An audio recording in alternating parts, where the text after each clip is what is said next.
So, the story, the fourth principle of story is our minds seek closure and infer causality whether or not it's right.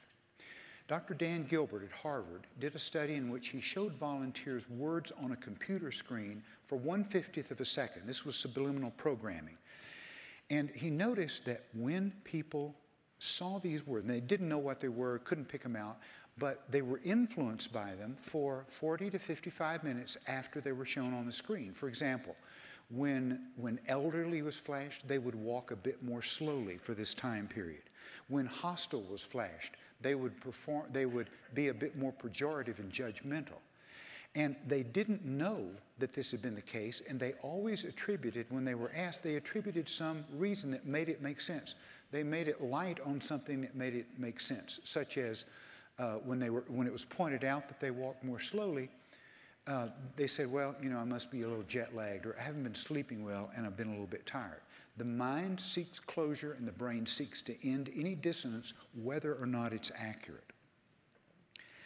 So let's talk about story lessons. What actually makes a story powerful? The answer is the elephant. The answer is an empathic connection with someone. And because of the mirror neurons we have, when we create an empathic resonance with someone, here's what happens. Two of my access deer wanted to demonstrate what is a very recent study, actually, that happens in the brain. When two people are in empathic resonance with one another, their brain waves begin to synchronize. As soon as one stops listening or there's an empathic rupture, it stops, and this synchrony dissipates entirely. Empathy, then, is the echo of one in the voice of another. Let's look at what makes the story powerful. For a story to be powerful, persuasive, and memorable, it has to induce empathy in us. Mother Teresa said, if I look at the mass, I will never act. If I look at the one, I will. Personal anecdotes are more memorable. So, in other words, the elephant makes donation decisions.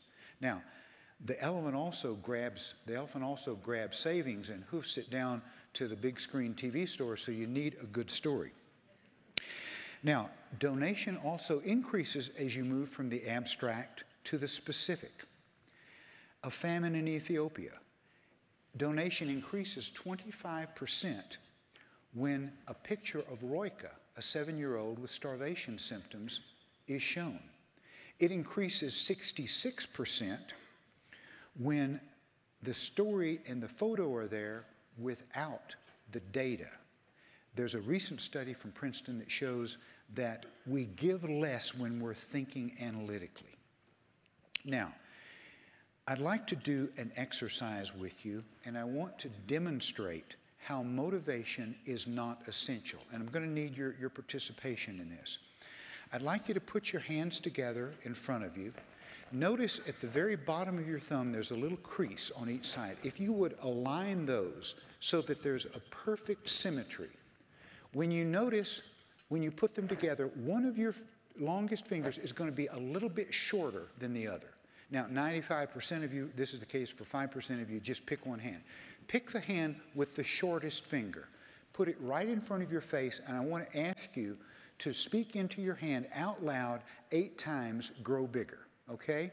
Grow bigger, grow bigger, grow bigger, grow bigger, grow bigger, grow bigger, grow bigger, grow bigger. Now, align again and see what happened. Now, just so you don't walk out of here listing a little bit to one side, let's take it back, okay? Same hand, 5 times, back to normal. Do this now. Back to normal, back to normal, back to normal, back to normal, back to normal. Now, measure again. Motivation is not necessary, but it is necessary to have a plan and to stick to it. Now, I give you this exercise so you can win some bar bets and bring the money to the foundation. Now, This is a study done very recently at Ohio State University among several hundred undergraduates. Of these 5 things that they were given a choice for, which do you think they endorsed as having the highest pleasure, the highest amount of pleasure? One of these was endorsed as much as the other 4 combined. It's the one that's the generator of self-esteem. The other 4 are markers. It's receiving a compliment or making good grades. The most basic desire that we have as human beings is to be effective.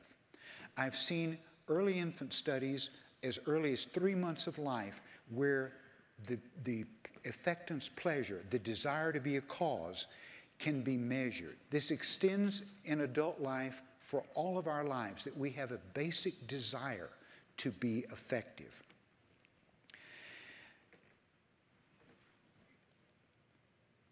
And what you're doing in this group is showing people how they can be effective now and for future generations. I want to mention just very briefly spirituality and money.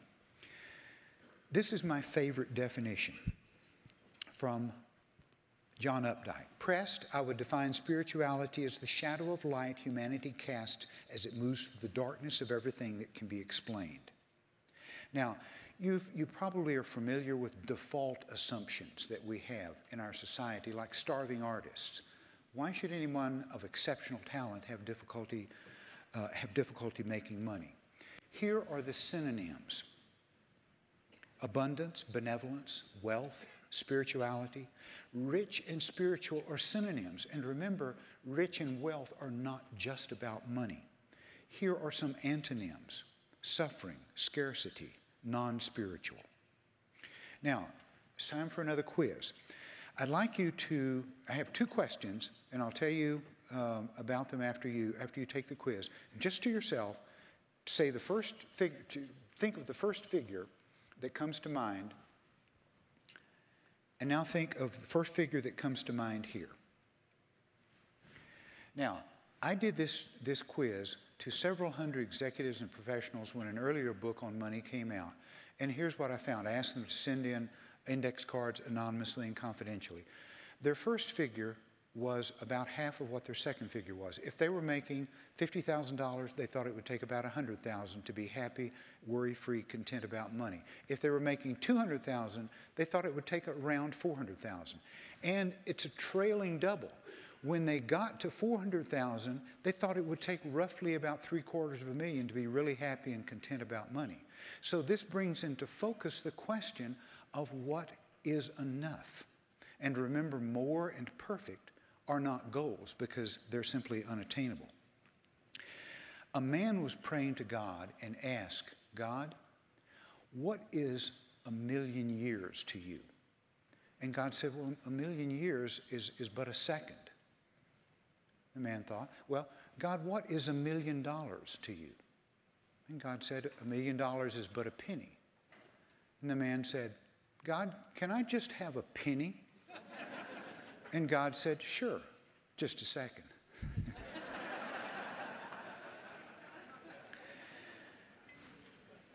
We remember days. We remember moments and not days. We remember incidents and not abstractions.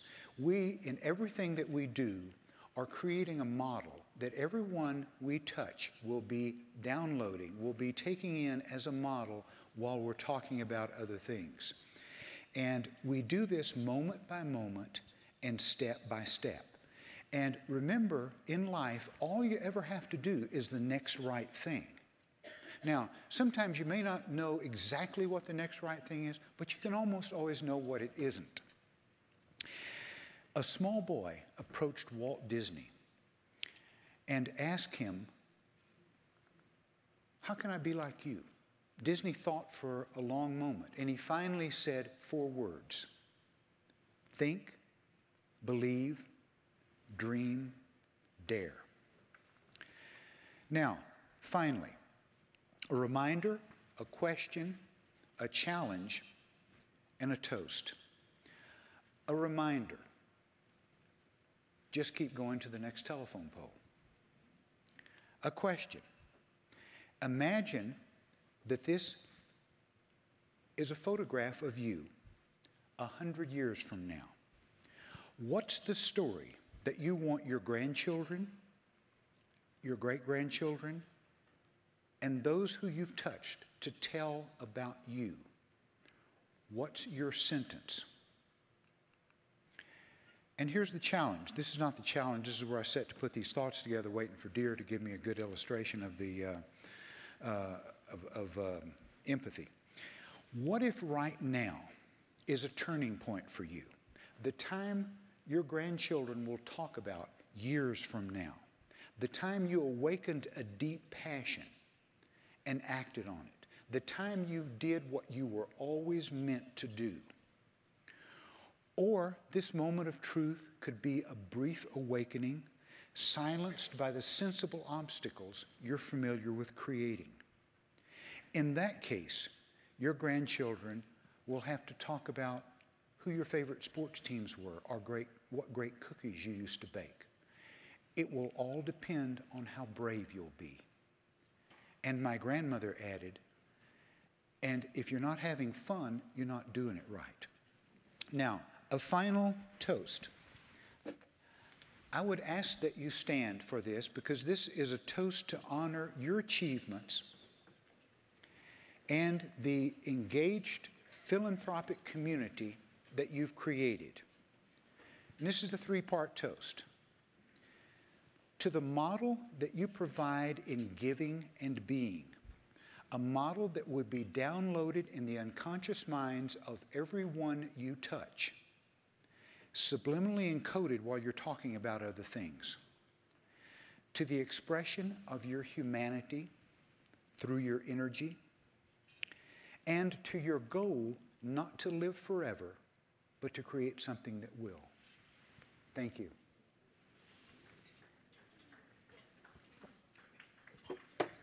Thank you very much.